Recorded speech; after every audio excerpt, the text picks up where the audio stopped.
Bonjour bien-aimés, nous vous souhaitons la bienvenue ce matin dans la présence de Dieu. C'est pour nous un privilège de se retrouver encore ce matin devant la présence de notre Dieu.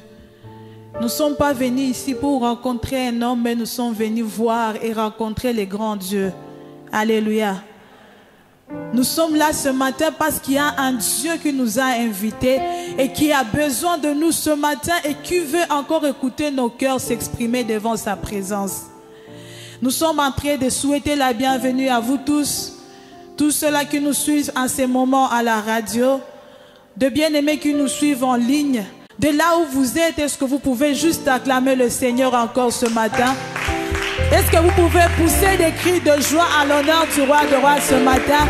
Est-ce qu'un homme, une femme peut acclamer Dieu ce matin? Un homme, une femme peut élever le Seigneur ce matin. Un homme, une femme peut bénir Dieu ce matin. Un homme, une femme peut élever le roi de rois. Par tes acclamations, élève le Seigneur des seigneurs.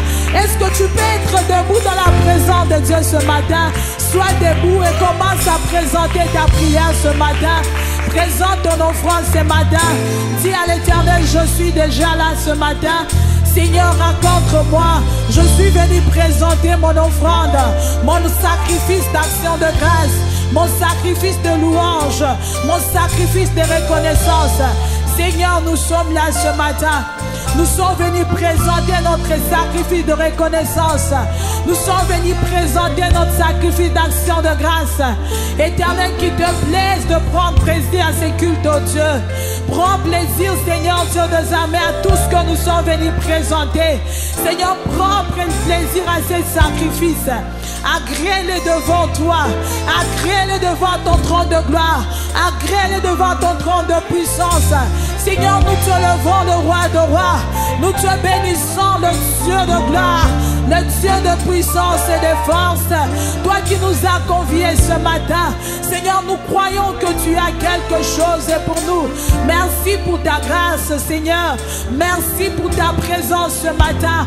Merci pour la gloire de Dieu qui est manifeste ce matin. Merci parce que ton peuple est dans ton sanctuaire, Seigneur, pour te lever ce matin, pour te bénir ce matin. Il y a plus qu'un sanctuaire, Seigneur, ce matin. Il y a un grand Dieu qui est présent ce matin. Jésus, nous croyons en ta présence. Jésus, nous croyons en ta gloire. Jésus, nous croyons que tu es là. C'est pourquoi nous t'élevons, nous élevons ta présence. Et dans ton sanctuaire, nous te levons, roi de rois. Nous t'acclamons, Seigneur des seigneurs. Nous poussons des cris de victoire à ton honneur. Nous t'élevons, les maîtres des cieux. Reçois la gloire, Seigneur. Ce matin dans ton sanctuaire, nous voulons te louer. Ce matin dans ton sanctuaire, nous voulons t'élever. Car tu es là, Seigneur. Et tu nous fais du bien. Et nous voulons bénir ton nom, Seigneur. Reçois la gloire, Adonai. Car tu es Dieu ce matin. Alléluia. Nous voulons te louer, Seigneur. Alléluia. Mon Dieu, mon roi, est dans son sanctuaire.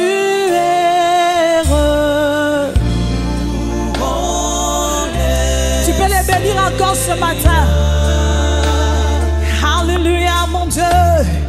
Mon Dieu, mon roi, est dans son sanctuaire.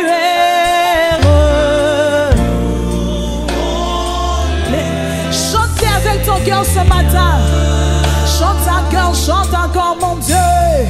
Mon Dieu, mon roi, est dans son sanctuaire.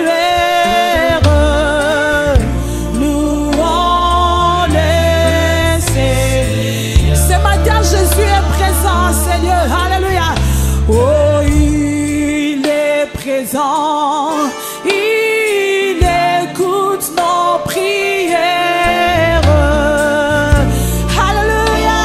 Louons le Seigneur. Tous ensemble, louons-le. Élève ta voix pour bénir Jésus.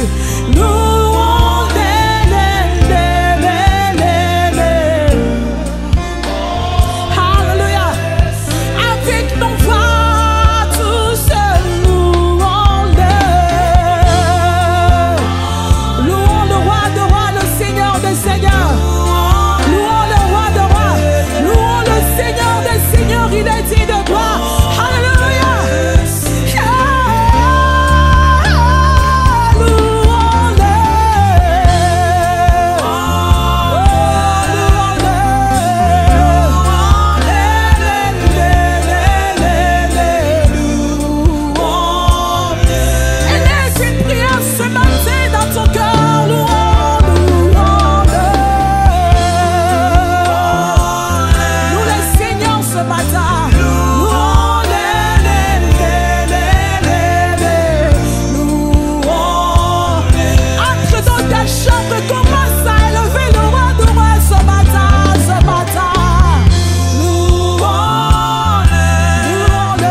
il est dans son sanctuaire.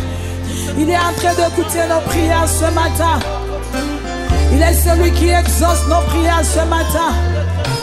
Il est celui devant qui tu es venu présenter ton offrande ce matin. Devant ce Dieu, tu es venu présenter ton offrande. Devant ce Dieu, tu es venu présenter ton sacrifice ce matin. Dans le sanctuaire de notre Dieu, il est présent. Il écoute nos prières. Il écoute nos supplications. Yahweh, nous élevons ton nom ce matin. Nous te bénissons dans ta présence. Nous t'exaltons car tu es là. Jésus, tu es là et tu nous fais du bien. Jésus, tu es là et tu nous fais du bien. Jésus, tu es là et tu conduis nos cœurs, Seigneur. Jésus, tu es là et tu diriges nos vies. Tu es là et tu nous fais du bien. Nous voulons encore te dire que tu es dans ton sanctuaire et tu écoutes nos prières. Dans ton sanctuaire, tu es présent. Tu es présent et tu écoutes nos prières. Tu écoutes nos supplications. Tu écoutes les désirs de nos cœurs. Tu écoutes, Seigneur Dieu, et tu reçois nos actions de grâce. Dans ton sanctuaire, tu reçois cette offrande de reconnaissance. Dans ton sanctuaire, tu reçois, Seigneur, le parfum qui se dégage de nos cœurs vers ton trône. Yahweh, nous voulons encore le proclamer que tu es dans ton sanctuaire. Tu es dans ton sanctuaire et tu nous écoutes, Seigneur. Tu nous écoutes, Seigneur. Tu nous écoutes, Seigneur. Alléluia. Alléluia. Mon Dieu, mon roi, et dans son sanctuaire, louons le Seigneur. Encore une fois, mon Dieu, mon roi, et dans son sanctuaire.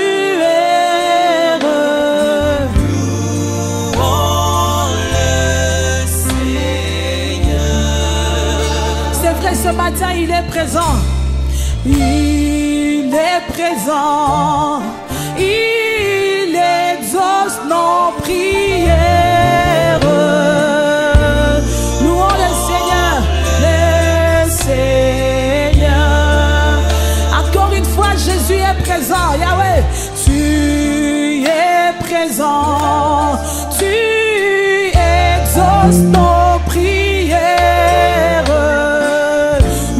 Seigneur ce matin. Alléluia. Alléluia. Tous louons-le. Louons le roi de rois. Louons le Seigneur des seigneurs. Il est digne de gloire. Alléluia.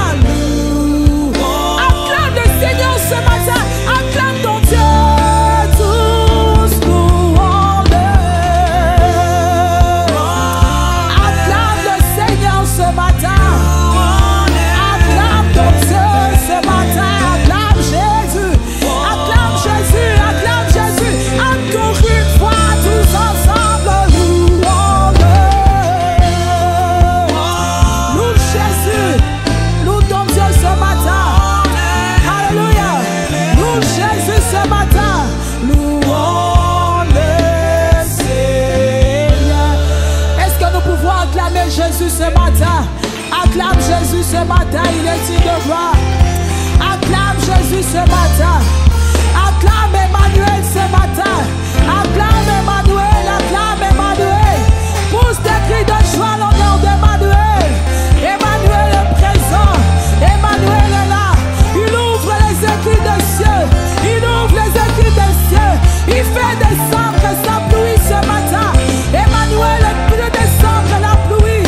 La pluie des visitations, la pluie de grâce, la pluie de puissance, que la pluie de Dieu ce matin te rencontre. Laisse-toi arroser par sa présence. Emmanuel est là ce matin. Emmanuel est présent. Acclame encore, acclame le Seigneur. Pousse des cris de joie. Emmanuel est là ce matin. Emmanuel est présent ce matin. Emmanuel est présent ce matin. Emmanuel est présent ce matin. Il ouvre les cieux. Il déchire les cieux. Il libère la rosée. Il libère la pluie de l'avant et de l'arrière-saison. Il est celui qui nous visite ce matin. Emmanuel est là. Il fait descendre sa gloire sur nos vies. Il fait couler son onction sur nous.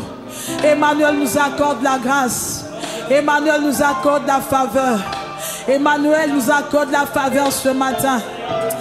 Alléluia. Jésus, déchire les cieux ce matin. Déchire les cieux ce matin, Seigneur. Yahweh, nous voulons voir ta gloire ce matin. Jésus, nous voulons voir ta puissance ce matin. Yahweh, fais-nous grâce éternelle. Fais-nous grâce éternelle. Tu es présent, Emmanuel. Alléluia. Bien-aimé, tu peux contempler le roi des rois ce matin. Emmanuel est présent dans ces cultes. Il est celui qui libère les cieux. Il est celui qui dégage les cieux. Il est celui qui déchire à nouveau les cieux ce matin pour te visiter. La pluie de la bénédiction de Dieu descend sur ta vie ce matin. La pluie de la visitation de Dieu descend sur ta vie ce matin. C'est une pluie de puissance, une pluie de force. Et la gloire de Dieu est abondante ce matin. Emmanuel est là pour nous faire du bien. Alléluia.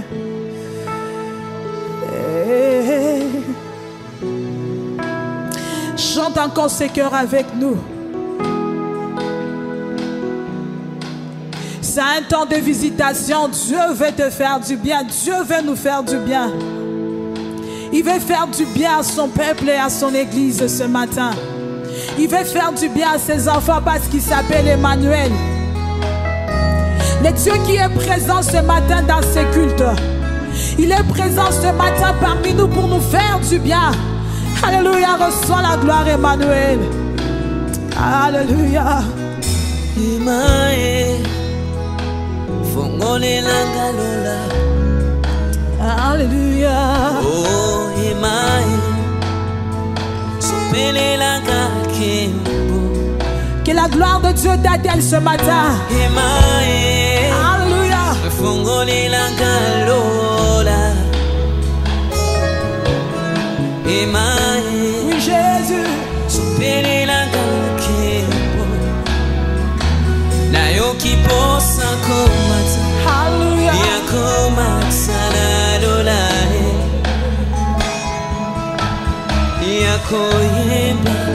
Yakoyemba na bansa. Nayoki posa komata la lola. Nous voulons chanter avec les anges ce matin. Alléluia, chante avec nous, chante.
avec toi ce matin. Exprime-le devant le trône encore. Emmanuel est présent pour nous faire du bien ce matin. Emmanuel est présent pour nous toucher ce matin. Emmanuel est présent pour nous visiter ce matin. Les désirs de nos cœurs, c'est de monter encore plus haut avec ces dieux. Les désirs de nos cœurs, c'est de voir Dieu se manifester. Dieu se révéler dans nos vies ce matin. Oh Seigneur, nous soupirons après toi. Nous soupirons après toi, Emmanuel, ce matin. Comme une biche soupire près de courant d'eau, Seigneur. Nos âmes ont soif de toi, Emmanuel. Nos cœurs ont besoin de toi, Emmanuel. Nos cœurs soupirent après toi. Nos cœurs soupirent après ta grâce, Seigneur. Nos cœurs soupirent après ta présence. Jésus, nous soupirons après toi, Roi des cieux. Nous nous attendons à ta grâce ce matin. Embarque de nos vies, Seigneur. Touche nos cœurs, Adonai. Car tu es le roi de nos vies, Seigneur, ce matin. Sois glorifié, Emmanuel. Sois élevé, Emmanuel. Sois élevé, Emmanuel. Sois béni, Emmanuel, notre Dieu. Sois célébré, Emmanuel, le roi des cieux. Sois béni, Emmanuel, le roi des cieux. Sois glorifié, Emmanuel, le roi des rois. Sois béni, Emmanuel, nous t'élevons, Seigneur. Et nous élevons ta présence ce matin, Emmanuel. Car tu es présent, Emmanuel. Tu es présent, tu touches nos cœurs, Emmanuel. Tu es présent et tu agis. Tu agis dans nos vies. Tu agis dans nos cœurs. Bien-aimé, est-ce que tu peux encore accueillir sa présence parce qu'il est là? Emmanuel est là. Acclame ton Dieu. Acclame ton Seigneur ce matin. Acclame ton roi ce matin. Pousse des cris de victoire à son honneur. Alléluia. Merci Emmanuel. Merci Emmanuel. Emmanuel, alors que nous te bénissons ce matin, alors que nous élevons ton nom ce matin, nous voulons confesser que c'est toi notre Dieu et notre vie ne tient que sur toi. Merci Seigneur parce que tu convoques ton peuple pour un but. Et notre foi ce matin, c'est que tu veux nous parler, tu veux nous toucher, tu veux nous bénir, tu veux nous faire du bien. Que toute la gloire te revienne. Alors que Seigneur, tu es élevé au-dessus des cieux dans cette ville. Alors que tu es élevé au-dessus des cieux dans ce pays. Seigneur, reçois la gloire, reçois la louange, reçois l'honneur. Que toute la louange, la magnificence te soit rendue au siècle des siècles. Amen. Amen. Est-ce que tu peux acclamer l'Éternel, ton Dieu, là où tu es? Est-ce que tu peux croire que notre Dieu est présent? Notre Dieu est là. Il est là avec toi partout là où tu es.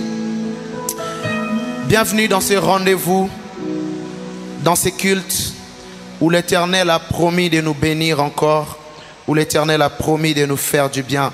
Nous sommes dans le grand thème sur les 10 commandements, fondements et garanties de la gloire des dieux. Et ce matin, permettez-moi de vous suggérer ce thème, de vous suggérer ces sous-thèmes que j'ai intitulés le mystère de la délivrance caché derrière les 10 commandements. Le mystère de la délivrance caché dans les 10 commandements. Je vais vous suggérer les textes que nous avons lus dans Exode chapitre 20. Exode chapitre 20, le verset 1er et le verset 2. Exode chapitre 20, le verset 1er et le verset 2. Si vous y êtes, nous allons lire au nom de Jésus-Christ. La Bible dit ceci. Alors Dieu prononça toutes ces paroles en disant: Je suis l'Éternel, ton Dieu, qui t'ai fait sortir du pays d'Égypte, de la maison de la servitude. Amen. Je vais répéter, je vais revenir encore sur ces textes. La Bible dit, alors Dieu prononça ces paroles en disant: Je suis l'Éternel, ton Dieu, qui t'a fait sortir du pays d'Égypte, de la maison des servitude.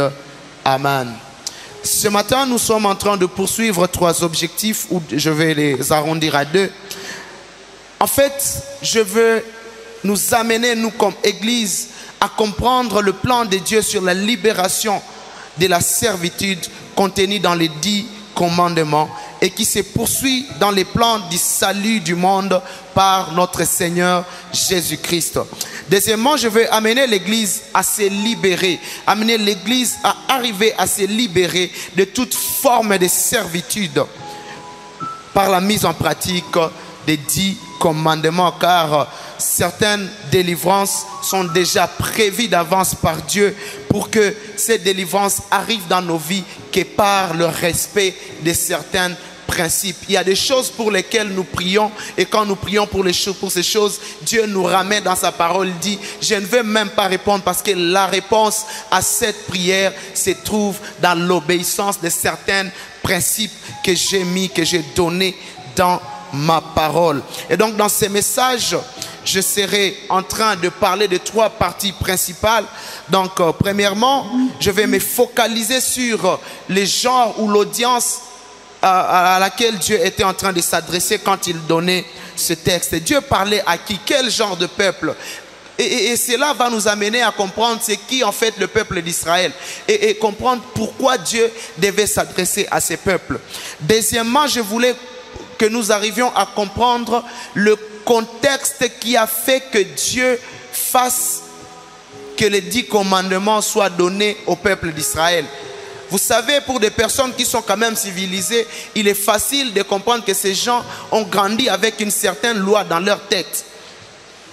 Mais pourquoi Dieu doit amener cette loi alors qu'avant ça, Dieu n'avait pas donné cette loi? Et la troisième chose, je vais parler de l'application de cette parole sur notre vie aujourd'hui en tant qu'Église, sur notre vie aujourd'hui en tant que peuple de Dieu. Comment les 10 commandements nous parlent? Comment les 10 commandements nous amènent à la délivrance? Comment les 10 commandements nous amènent à vivre et à comprendre Dieu dans ce qu'il voulait communiquer dans cette passage que nous avons lu.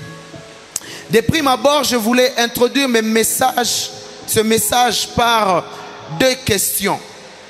La première question qui me vient en tête, c'est de me poser la question de savoir pourquoi Dieu se présente-t-il de cette façon dans ces passages. Et donc en lisant dans Exode chapitre 20, vous allez voir que ce sont des déclarations des 10 commandements que Dieu donne. Mais avant de donner les 10 commandements, Dieu prend soin d'introduire les 10 commandements par 3 choses importantes. La première chose, Dieu se présente. Et ma première question, c'est pourquoi Dieu se présente.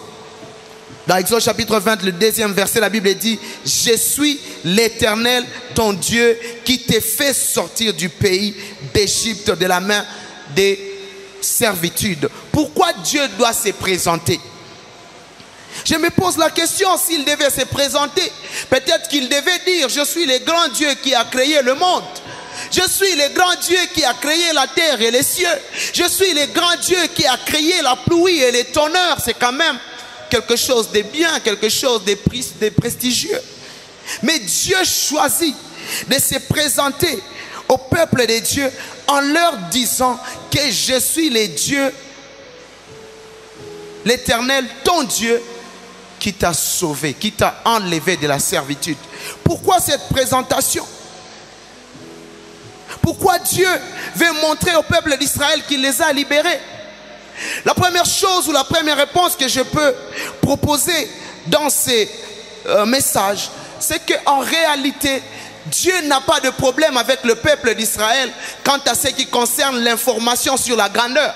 En fait, ce peuple, depuis l'heure d'Abraham, ils savent, ils ont reçu l'histoire et ils ont reçu l'instruction de Dieu que vous devez faire comprendre à vos enfants que je suis le grand Dieu, que je suis le Dieu puissant. Et donc, avoir l'information sur Dieu et sur sa grandeur n'était pas un grand problème pour le peuple d'Israël.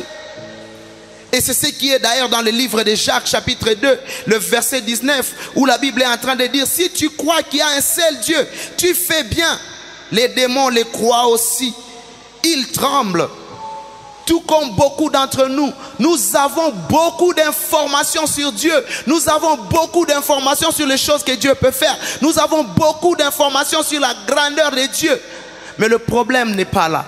Dieu était en train de communiquer un message pour le peuple d'Israël. En réalité, Dieu est en train de dire au peuple d'Israël que je suis le Dieu qui vous délivre de la captivité. Et il ici, il parle de la servitude d'un peuple qui a été pendant 400 ans esclave dans un pays étranger. Dieu est en train de dire ceci: il y a quelque chose que vous avez perdu, et moi, si vous devez me connaître aujourd'hui, connaissez-moi comme le Dieu qui restaure la chose que vous avez perdue. Le peuple d'Israël avait perdu la liberté, le peuple d'Israël avait perdu la dignité, et c'est de la même manière que nous avons perdu, l'humanité tout entière a perdu la dignité le jour que l'humanité a péché contre Dieu. Nous avons perdu la liberté. Nous avons été pris en otage par nos péchés, comme le peuple d'Israël a été pris en otage comme serviteur, comme esclave dans une nation étrangère. Et Dieu est en train de venir et dire au peuple d'Israël: je viens vous délivrer. Et Paul est en train de poser cette même question. Il dit: je connais le bien, je sais le bien que je dois faire, mais je ne le fais pas. Pourquoi? Parce que je n'ai pas la capacité de me sauver. Et il dit: qui me sauvera? Qui m'enlèvera dans cette captivité? Et lui-même répond, il dit: seuls les dieux de gloire, les dieux qui libèrent. Combien d'entre nous sommes encore dans la religion où nous connaissons beaucoup de choses, alors que nous sommes encore tirés par le péché? Nous sommes encore tirés par l'esclavage dans plusieurs domaines de servitude. Ça peut être l'amour de l'argent, ça peut être l'impureté, ça peut être le péché, ça peut être de faute. Et la seule solution, Dieu est en train de dire au peuple d'Israël: je suis le seul Dieu qui peut te sauver. En fait, Dieu est en train de dire que je peux faire des miracles, mais les miracles ne suffisent pas pour te sauver. La preuve est que beaucoup de gens reçoivent des miracles, et ces miracles les amènent d'ailleurs à s'éloigner de Dieu, n'est-ce pas? Ça vous amène à oublier même Dieu.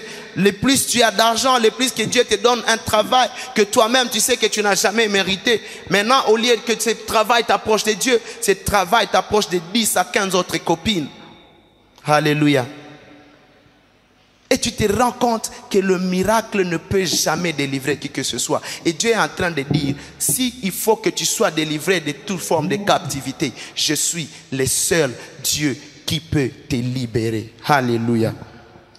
La deuxième question que je me pose, c'est pourquoi Dieu doit parler de la liberté ou de la libération de la servitude pour introduire les 10 commandements au peuple d'Israël. En fait, en répondant à cette question, Dieu n'est pas en train de jouer avec les mots, parce que tout ce que Dieu dit a une implication et a une raison. Dieu est en train de s'introduire, il est en train de parler de ces choses, de la liberté, avant de parler des 10 commandements, à cause de 2 choses principales. Premièrement, il y a un contexte que nous devons comprendre. C'est que Dieu se rend compte qu'il est en train de parler à un peuple qui a été esclave pendant combien d'années? 400 ans. Et Dieu a promis à ce peuple que je vais vous donner des richesses, je vais vous donner une nation, je vais vous donner le pays où coule le lait et le miel. Mais ce peuple à qui tu dis qu'ils vont avoir le lait et le miel, qu'ils vont posséder la terre, ils viennent de passer quand même 400 ans sans savoir l'importance même de la terre. Et Dieu est en train de vouloir dire à ces gens que vous allez posséder, mais vous ne comprenez pas l'importance de ce que je vais vous donner. Alléluia. Dieu se rend compte qu'il a promis Canaan à des personnes qui sont prêtes à hypothéquer Canaan à cause des concombres. Si vous lisez dans Nombre chapitre 11, le verset 5, ils sont prêts à abandonner leur héritage et dire à Dieu: nous nous souvenons des poissons que nous mangions en Égypte, qui ne nous coûtaient rien, des concombres, des melons, des poireaux. Imagine-toi quelqu'un qui est prêt à rentrer juste parce qu'on va lui donner de la nourriture. Combien de fois nous sommes restés, nous avons vendu notre précieux don que Dieu nous a donné. Nous avons vendu notre dignité à cause des choses gratuites, à cause des choses que nous pouvons avoir de nous-mêmes. Combien de fois nous avons perdu notre héritage à cause des plaisirs juste éphémères. Ces peuples qui peuvent donner tout un Canaan, ils disent, Seigneur, tu peux rester avec ton Canaan. Nous, on veut rentrer en Égypte. De toutes les façons, on est habitué à la souffrance. De toutes les façons, bon, là, on nous donnait quand même des concombres, on mangeait gratuitement. Combien d'entre nous ont vendu leur grandeur? Ils ont vendu leur vie future à cause des shawarma, à cause de poulet mayo, à cause, je ne sais pas, des frites, à cause de quelques voyages à Dubaï. Je vais dire que l'héritage que Dieu nous donne n'a rien de comparable à ce que le monde peut donner. Je suis en train de déplorer combien nous, en tant qu'humains, nous sommes capables de nous perdre. Nous sommes capables de perdre notre valeur à cause des choses que le monde peut acheter par l'argent. Et je suis en train de dire que ce que Dieu nous donne ne peut être comparé à quoi que ce soit. Et Dieu est en train de dire ceci au peuple d'Israël.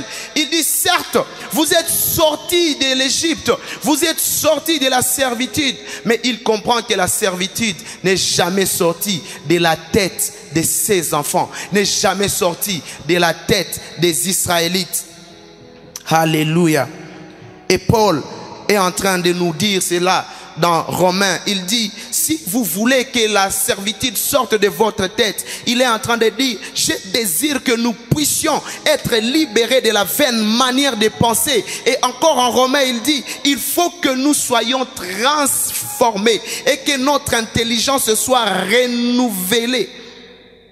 Et Église de Dieu, ce matin, je suis en train de dire à quelqu'un que la liberté d'un esclave dont l'intelligence n'est pas libérée ou n'est pas renouvelée est pire que la servitude elle-même. Parce que quelqu'un qui est esclave dans sa tête, ça veut dire qu'il a donné, il a mis les limites dans sa propre tête. Et celui-là, le diable, il est content parce qu'il n'a plus beaucoup de travail pour vous gérer. Donc si dans votre tête, il y a des limites, Dieu est en train de dire au peuple d'Israël, toutes ces limites, je suis le Dieu qui les enlève. Je suis le Dieu qui doit te libérer de la servitude.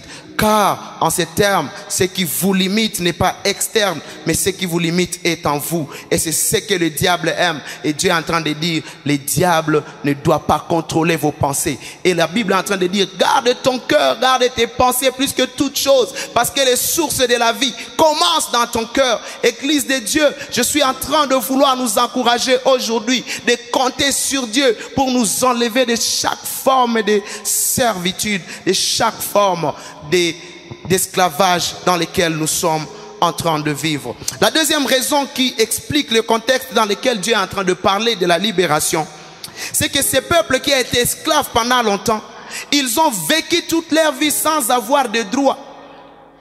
Un esclave, c'est comme une chose. Un esclave, c'est comme un outil. Un esclave, c'est comme le balai que j'utilise comme je veux. Ils n'ont pas de droits, ils n'ont que de devoirs. Et quelqu'un qui a vécu toute sa vie sans droit ne peut pas respecter les droits de l'autre. Quelqu'un qui a vécu toute sa vie sans droit ne peut pas penser que la personne à côté de lui a aussi des droits. Et Dieu voulait recadrer l'intelligence de ces gens. Il veut dire au peuple d'Israël, vous avez vécu comme des outils. Et maintenant, je veux que vous compreniez le fait que vous avez vécu 400 ans sans être respecté. Il vous est difficile de respecter d'autres personnes. Et c'est là que je suis en train de vouloir dire à quelqu'un, toute personne qui vit dans cette terre, sur cette terre, dans ce monde, sans respecter les droits de l'autre, donc c'est un esclave. Donc tu ne comprends pas que l'autre a un droit. Donc tu veux utiliser quelqu'un d'autre. Toi-même dans ta tête, tu es un esclave. Parce qu'un esclave ne comprend pas que l'autre esclave peut avoir le droit. Combien de fois dans notre vie nous avons pensé que les autres sont un enfer pour nous? D'ailleurs, il y a un philosophe qui a dit l'autre c'est l'enfer. Et il dit l'autre c'est un mal nécessaire. Il voudrait combien vivre lui seul sur la terre. Parce que en fait le cœur de l'homme c'est un cœur corrompu qui n'est égoïste et qui ne pense qu'à lui-même. Alléluia. Il ne pense qu'à lui-même, il n'a pas besoin que l'autre existe parce qu'il pense que les ressources qu'il a, ce sont des ressources qui ne lui appartiennent que lui. Et Dieu est en train de dire, je suis en train de vouloir vous amener à comprendre que la personne à côté de toi n'est pas une machine, n'est pas un outil, Mais la personne à côté de toi, c'est une personne qui doit avoir des droits. Je suis en train de dire que la liberté commence là où tu commences à respecter la liberté de l'autre. La liberté commence là où tu commences à respecter les droits des autres, les droits d'autrui, les droits de la personne à côté de toi. Combien d'entre nous dans notre vie, nous sommes en train de vivre parce que Dieu t'a donné juste la supériorité sur quelqu'un. Tu penses que tu as le droit de dire n'importe quoi sur cette personne. Tu penses que tu as le droit de maltraiter toute personne parce que tu es chef. Combien d'entre nous, nous insultons même ces sœurs, ces mamans qui travaillent chez nous. Nous les insultons. Ouais, Aounakili, tu es quelqu'un qui n'a pas de sens. Alors qu'ils ont l'âge même de nos parents. Et Dieu est en train de dire, tu dois honorer ceux qui ont l'âge de tes parents. Il dit, honore ton père et ta mère. Et beaucoup d'entre nous sont en train d'être maudits. Parce que cette personne que tu insultes peut avoir même l'âge de ta maman. Et comment tu traites cette personne si tu ne sais pas l'honorer? Et Dieu constate qu'aujourd'hui même dans notre monde, nous ne respectons pas les personnes qui sont élevées. Nous ne respectons pas les personnes qui sont plus âgées que nous. Et Dieu veut recadrer, il veut amener de l'ordre dans la société. Je ne traite pas une personne mal parce que moi je suis son chef et la personne c'est mon subalterne. Je traite une personne d'une manière digne parce que cette personne, c'est une personne qui a été créée à l'image de Dieu. Cela suffit pour que je respecte toute personne que Dieu a placée à côté de moi. Et le paradoxe ou la beauté même de la force de cette liberté, c'est que cette liberté, elle est bonne quand elle a des limites. Cette liberté, elle est bonne quand elle peut respecter l'autre, selon que Dieu veut que cette personne soit bénie, que cette personne soit respectée. En concluant, je vais parler des deux éléments que Dieu restaure en délivrant le peuple d'Israël de la captivité. Premièrement, Dieu restaure son nom sur le peuple d'Israël. Un peuple qui pendant longtemps a été appelé par le nom d'un esclave. Dieu est en train de dire, je veux ramener la dignité sur ces peuples. En d'autres termes, il dit, si vous n'avez pas de Dieu, si vous n'aviez pas de nom, à partir d'aujourd'hui, je suis l'Éternel. Et il dit, ton Dieu. Ça veut dire, si tu veux être appelé, tu seras appelé par mon nom, moi, le Dieu qui t'adopte aujourd'hui. Alléluia. Dieu est en train de dire, vous avez vécu longtemps comme des orphelins, comme des choses, alors qu'il n'y a eu personne qui vous respecte, alors qu'il n'y a eu personne qui veut avoir votre nom. Il n'y a personne qui veut s'identifier à vous. Dieu dit, moi, aujourd'hui, j'ai choisi de m'identifier à vous. Quel bonheur! Il dit, je suis l'Éternel ton Dieu. C'est vrai, on te connaît esclave, mais aujourd'hui tu es l'esclave de Dieu. Tu es l'enfant qui porte l'identité de Dieu. Tu es l'enfant qui porte la marque de Dieu. Tu es un esclave qui a été restauré et je te prête mon nom. Et cela se retrouve encore dans la mission que Dieu a eu à sauver le monde quand il envoie Jésus. Il voit que le monde a vécu dans les péchés. Et la Bible dit tous sont péchés, ils sont privés de la gloire de Dieu. Et être privé de la gloire de Dieu signifie que nous ne possédons plus le nom de Dieu. Nous ne possédons plus la gloire de Dieu. Et il est en train de dire ceci dans Jean chapitre 1, le verset 12, qui nous dit que la vraie délivrance du péché, commence quand je commence à porter le nom même de Dieu. Il dit à tous ceux qui l'ont reçu, à ceux qui ont cru en son nom, il leur a donné le pouvoir de devenir enfants de Dieu. Quel privilège! Devenir enfant de Dieu, ça veut dire sur mon nom j'ajoute un nom qui vient de Dieu. Si tu me vois aujourd'hui, tu veux m'appeler pasteur, tu vas m'appeler enfant de Dieu d'abord, parce que le nom enfant de Dieu est plus grand que le nom pasteur. Quand je porte un nom de famille, de la famille de Dieu, quel privilège! Et Dieu dit, je vais restaurer la dignité. Je veux restaurer ce que vous avez perdu. Et donc la première chose par rapport à ce que Dieu a voulu restaurer, c'est qu'en délivrant le monde du péché, il nous a d'abord adoptés.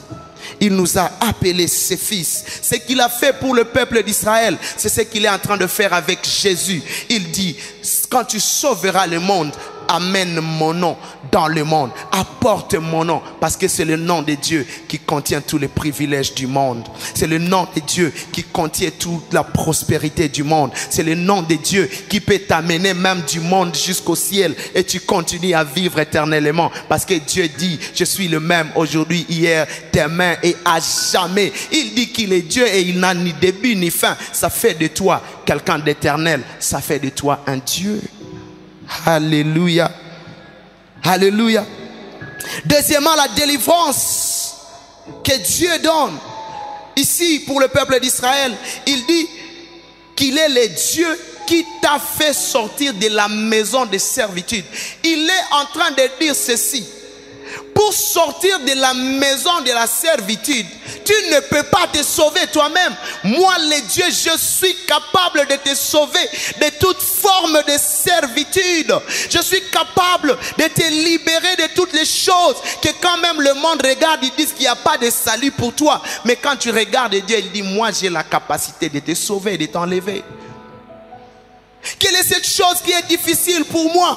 Pharaon était un Dieu, Pharaon était puissant, mais moi Dieu, je t'ai sauvé de la main de Pharaon. Pendant 400 ans, personne ne t'a sauvé. Je suis en train de dire, tu as traversé beaucoup de choses que tu n'as jamais été capable de te sauver. Tu n'as jamais été capable de te libérer. Et aujourd'hui, je suis en train de vouloir te dire, si tu acceptes d'être un enfant de Dieu, Dieu va te libérer de ces choses. Il y a un détail que je voudrais que vous puissiez comprendre. Ce peuple qui a été dans la servitude pendant longtemps, c'est un peuple qui a été blessé. En fait, ils ne connaissent pas ce qu'ils ont, au point qu'ils ont même accepté leur état. Vous voyez, il y a des gens qui ont vécu dans certains états dans leur vie. Ils ont vécu dans certaines choses, tellement que ces choses, on dirait, ils commencent même à s'identifier à ces choses. Tu as vécu dans un malheur familial, au point que tu commences à penser que vous avez été créés pour ces malheurs. Tellement que le peuple d'Israël a été esclave toute leur vie. Tout ce qu'ils connaissent, c'est l'esclavage. Et ils sont prêts à dire, Seigneur, ramène-nous tout chaque zoéa. En fait, manger les concombres gratuitement pour nous, ça nous suffit. Beaucoup de gens aujourd'hui, tellement que tu as vécu dans la pauvreté, même quand Dieu te donne un travail, tu sens que la pauvreté est en toi. Tu sens que tu as envie de redevenir pauvre, ça te manque quoi. Tellement que tu es habitué à être malade, tu commences à sentir que la maladie te manque. Oh non, tellement que tu es là, tu commences même à chercher des maladies. Et Dieu est en train de faire un counseling pour eux. Il dit, je suis le Dieu qui te libère de la servitude. Et c'est là quand il a envoyé Jésus. Vous allez le voir dans Luc chapitre 1, le verset, je pense, Luc chapitre 4, le verset 18. Jésus est en train de dire au monde, l'Esprit du Seigneur est sur moi pour que je vienne faire le counseling sur toi. Toutes ces maladies qui t'ont dérangé, moi je suis venu te guérir. Alléluia. Il est en train de dire, toutes ces choses, tous ces démons qui ont dérangé vos familles, moi je suis venu parler avec vous. C'est vrai, vous êtes sauvés. Et maintenant la deuxième étape après le salut, je viens faire ton counseling. Je viens guérir les cœurs brisés. Combien je prie ce matin qu'un cœur brisé soit guéri au nom de Jésus. Parce qu'il dit, je suis celui qui va vous rendre libre. La Bible dit, celui que le Fils a affranchi, il est totalement libre. Alléluia. Tu vis encore dans la maladie alors que tu as été sauvé par la grâce de Dieu. Il est en train de dire, c'est pour toi que je suis venu ce matin. Je suis venu pour que tu sois libre. Tu as été tourmenté par des démons. Tu dors, tu n'arrives pas à faire 5 minutes en dormant. Un cauchemar qui te réveille, dit Seigneur, à un moment il vient dire, je vais